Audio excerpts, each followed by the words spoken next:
Ayan, first time. First time kong gagamit nito. Ayan, meron siya. Ayan, naka-bubble wrap.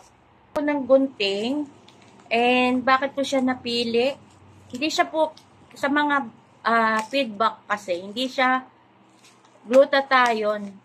Tomato siya, pero ang lakas niyang makaputi.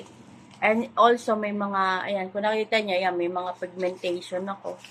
So, why not give it a try, diba? Ayan, nakita nyo ha, bago ako gumamit, ayun, yung pigmentation ko, na kahit anong ginagamit ko, hindi mawala-wala. Ayan. Daily Plus, kung makikita nyo, Pearl White Tomato Whitening Supplement. FDA approved siya.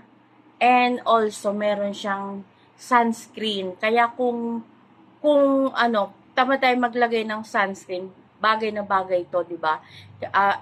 60 capsules, iinumin mo siya 2 times a day, 1 in the morning and 1 in the evening. And meron pa siyang vitamin C, E, A, etc., etc. Ayun, basahin nyo na lang. So, buksan natin. And syempre, magpi-feedback pa rin naman ako after ko siyang magamit. Sa ngayon is unboxing tayo, diba? Ay, importante, FDA approved at saka natural.